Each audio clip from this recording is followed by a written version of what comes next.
fly on the wall. That's what I've liked to have been when the governor of Arizona went to meet the president. And, well, look, let's be honest. Arizona is still spinning. How will this politically spin for the fall? I think it's actually been bad for the president. Really, at first, I thought it was going to play into the Democrats' hand. I did, but no longer. Joining us right now is Congressman Brian Bilbray. Congressman, good morning. Thanks for being with us. Great to be with you. A big day coming up Tuesday, and it's going to be the beginning of what will be a long summer of trying to discern what kind of presence the Republicans will have in the House races this fall. This story, though, with the governor of Arizona, their legislators, Russell Pierce and others, who have said, you know what, enough is enough. We're going to take back our freedom and our security. I'm still trying to figure out how this is reverberating. I honestly think it's cost the president votes. People that may have been inclined to see him in a presidential way, in a professorial sort of way, don't see that anymore because he's fumbled this immigration issue. Yeah, I think what's the challenge, first of all, the challenge is that when people make you out to basically be the second coming and trying to live up to expectations of, whole new perception of reality, and then reality sets in, this guy's just being totally blindsided by the fact that he's engaged in an effort that he has no experience and nothing to refer to. And I think one of the things I love about Arizona is, like you said, we've had enough, but it's almost as if the Arizona is saying, the emperor has no clothes, all this political correctness garbage is nothing but garbage, and we're fed up with it, and come and get us if you think it's, you think you're wrong. And what's happened is they've not only gotten mad, Chip, but they've been intelligent about the way they did it. They were careful. They designed this latest law to literally reflect every Supreme Court ruling that you can dig up that's related to these kind of activities.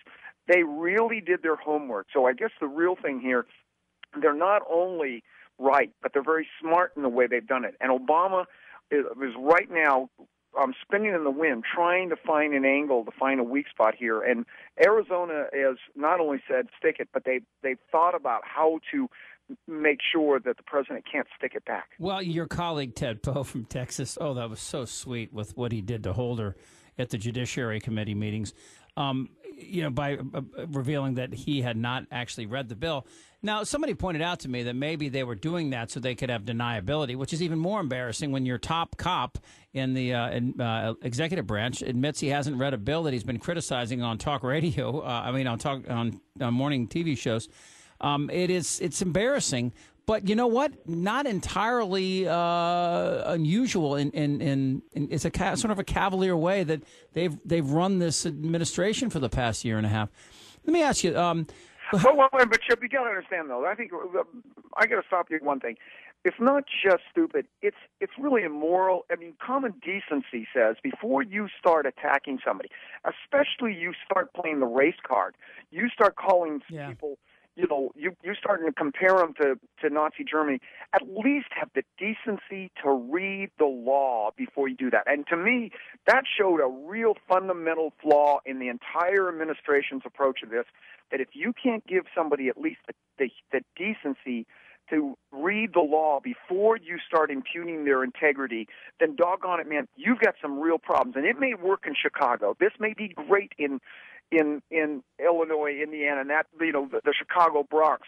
But man, this was such a just violation of common decency, and I think that we need to come down on the administration. They owe Arizona an apology, and there's a whole lot of people in the administration who took cheap shots, impugned the integrity of the people of Arizona, and didn't have the decency to read it. And I don't think we can overemphasize that aspect. I agree. What's your take on what's happening with Romanoff and Sestak and the Rahm Emanuel apparently asking people to step aside?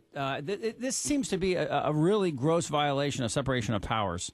Well, not just that. It is a separation of powers to offer somebody got to read the Constitution. And all I got to say is that I thought that the White House was full of all these constitutional scholars.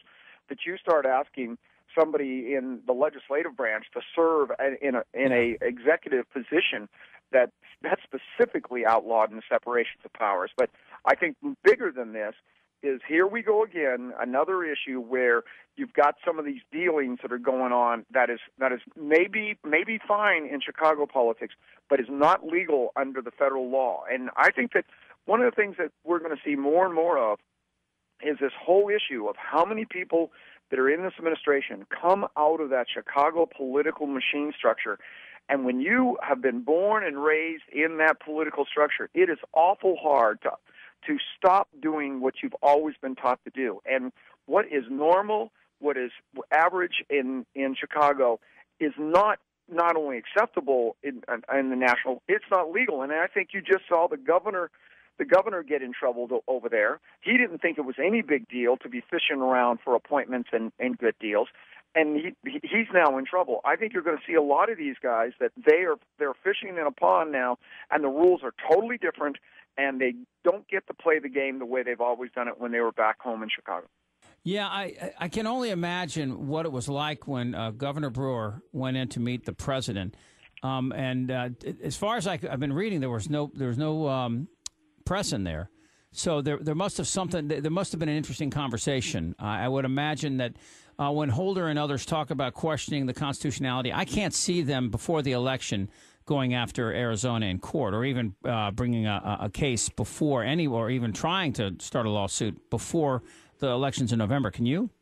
No, in fact, I was honored that the governor called me the evening before she met with the president to talk about stuff, and no, she walked in there. He tried to basically, from the information I've got, he tried to say, look, I want you to support, quote unquote, comprehensive, and then I'll help you.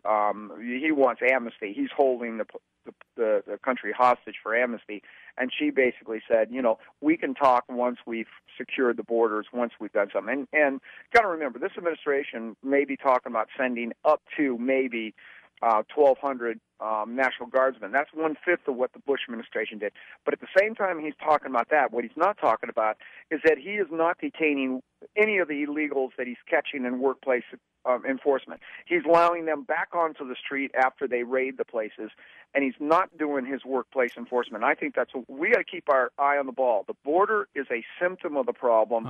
The real problem is the illegal employers across this country, and that's where we need to really start telling this administration, don't hire.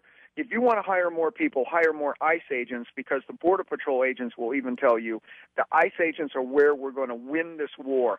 The battles may be fought at the border, but the real war is going to be fought by making sure we shut down the source of illegal immigration, that's illegal employers. And if Republicans and Democrats can't work on this, especially this administration, Chip, they should be just looking for a chance to go after big employers who are hiring illegal labor from out of the country. You're listening why have a Democrat administration? Well, we could go through a lot of things here, Congressman. We can go after the American Banking Association for laundering money back to Mexico. Absolutely. The fact is there's one of those, and the Bush administration was guilty because they were looking the other way, that the RICO provisions to stop money laundering, you and I have to show a viable ID, but they waived that requirement for somebody. They profile people that if they think you're illegal, you don't have to show a viable I know, it's the exact opposite of what we're talking about profiling in Arizona. They've been profiling. California, they profile all the time. If you go in to sign up for college, and they think that you're quote-unquote undocumented, you don't have to show private secure documents but those of us that look like we're legal, we have to show a whole different set of documents. I got to put you on the spot here before I let you go. It looks like Meg Whitman is in a commanding lead here in the state to get the Republican nomination for governor. She opposed Bill 1070, the Senate and House versions. What's your take on that? I think if you read all three of them opposed it originally, and Poizner was smart enough to try to get himself out of it by trying to claim that the amendments made a difference.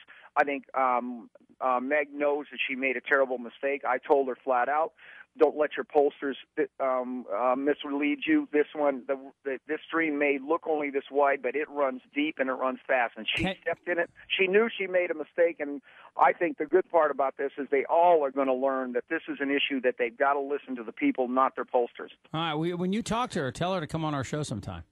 Absolutely. Okay. All right, Congressman, great talking to you. Anytime and every time. I see, Brian. Take care. Congressman Brian Bilbray with us here on AM 600 KOGO, San Diego's